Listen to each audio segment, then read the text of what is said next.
Il est 6 heures du matin au quartier général de la garde républicaine, à 2 pas de la place de la Bastille. Pour les derniers cavaliers de l'armée française, la journée commence toujours par les mêmes gestes. Ils sont pour leurs chevaux, bien sûr. Je fais tout avec lui.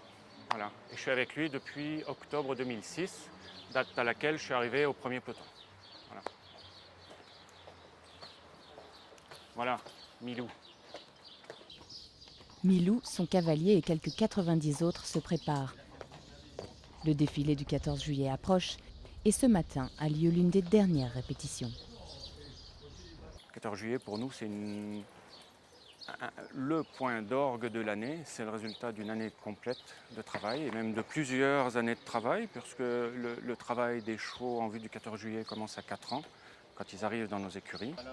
Le sabre que l'officier doit présenter aux autorités, le casque dont la crinière est censée protéger de la lame tranchante de l'ennemi, la tenue est pratiquement la même depuis que Napoléon a créé le régiment de cavalerie en 1802. Et la garde reste essentiellement masculine. Seulement un cavalier sur 10 est une cavalière. Au lieu des batailles, ce sont aujourd'hui les honneurs qui occupent essentiellement la garde.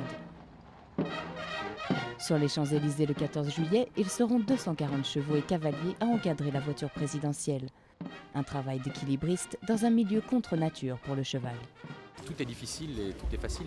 Le but, c'est que des choses qui sont techniquement difficiles apparaissent anodines et naturelles parce qu'elles sont maîtrisées techniquement.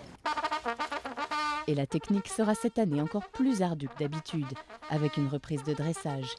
Heureusement, il leur reste encore quelques jours avant de fouler le sol de la plus belle avenue du monde.